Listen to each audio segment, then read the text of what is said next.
ಎಲ್ರಿಗೂ ನಮಸ್ಕಾರ. ನಾನಿವತ್ತು ಉಪ್ಪಲ್ಲಿ ಹಾಕಿದ ಮಾವಿನಕಾಯಿ ರೆಸಿಪಿ ತೋರಿಸ್ತಾ ಇದ್ದೀನಿ. ನೋಡಿ, ಇದು ಕೊರ್ಸ್ಕಾಯಿ ಅಂತೀವಿ ನಮ್ಮ ಕಡೆ, ಇಲ್ಲ ಕುಚ್ಚು ಮಾವಿನಕಾಯಿ ಅಂತೀವಿ. ಉಪ್ಪಲ್ಲಿ ನೆನೆ ಹಾಕಿದ ಮಾವಿನಕಾಯಿ. ಇದ್ರ ಜೊತೆಗೆ ನಾನು ಸ್ವಲ್ಪ ಬೆಳ್ಳುಳ್ಳಿ ಇಟ್ಕೊಂಡಿದ್ದೀನಿ, ಒಂದು ಮೆಣಸನ್ನು ಇಟ್ಕೊಂಡಿದ್ದೀನಿ, ಸ್ವಲ್ಪ ಕರಿಬೇವಿನ ಹೆಸಳನ್ನು ಇಟ್ಕೊಂಡಿದ್ದೀನಿ.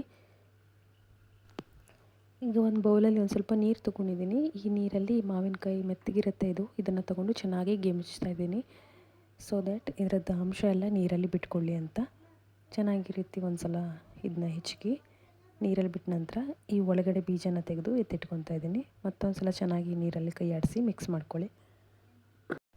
ಕನ್ಸಿಸ್ಟೆನ್ಸಿ ಎಷ್ಟು ಬೇಕು ಅಂತ ನೋಡಿಕೊಂಡು ಸ್ವಲ್ಪ ನೀರು ಆ್ಯಡ್ ಮಾಡ್ತಾಯಿದ್ದೀನಿ. ನಿಮ್ಗೆ ಎಷ್ಟು ದಪ್ಪ ಬೇಕು ಅಥವಾ ಎಷ್ಟು ತೆಳ್ಳ ಬೇಕು ನೋಡ್ಕೊಂಡು ನೀರು ಹಾಕ್ಬೋದು. ಇದಕ್ಕೆ ಈಗ ಸ್ವಲ್ಪ ಉಪ್ಪನ್ನು ಸೇರಿಸ್ತಾ ಇದ್ದೀನಿ. ಅದು ಆಲ್ರೆಡಿ ಉಪ್ಪಲ್ಲಿ ಹಾಕಿರೋ ಮಾವಿನಕಾಯಿ ಆಗಿರೋದ್ರಿಂದ ಅದು ಉಪ್ಪಿರುತ್ತೆ. ಸೊ ನೋಡಿಕೊಂಡು ಸೇರಿಸ್ಕೊಳ್ಳಿ. ಸ್ವಲ್ಪ ಸಕ್ಕರೆಯನ್ನು ಆ್ಯಡ್ ಮಾಡ್ತಾಯಿದ್ದೀನಿ. ನಂತರ ಒಂದು ಸಲ ಚೆನ್ನಾಗಿ ಮಿಕ್ಸ್ ಮಾಡಿಕೊಂಡೆ.